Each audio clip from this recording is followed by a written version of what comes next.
There are a number of ways to value a football club and no correct way that vary from balance sheet value, valuing a club's total assets and liabilities, stock market value, comparative sales value, benchmarking a club's total value to a club that was recently sold, comparative profit or loss account multiples, dividing the amount that was paid for the club originally by its total income and using that amount as a multiple.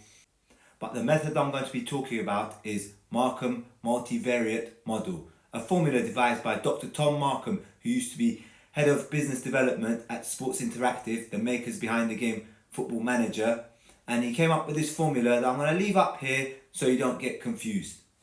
I'm now going to apply some numbers that I've plucked out of thin air to Markham's multivariate model, starting by calculating my revenue plus my net assets. So for argument's sake, this football club has made £150 million in revenue over the past year, plus that to net assets that it has currently of £50 million. I'm now going to calculate my net profit plus my revenue, which is, for argument's sake, net profit before player trading they've made of £15 million. Add that to £150 million gives you £165 million multiplied by £200 million. I'm now going to take that figure and divide that by my revenue of £150 million, then multiply that by my stadium capacity percentage of 98.5%.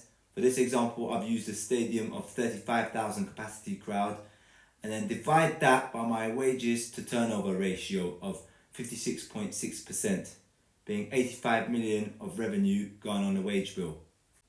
By my calculations, I should have a rounded value of £383 million value for this football club using Markham's multivariate model.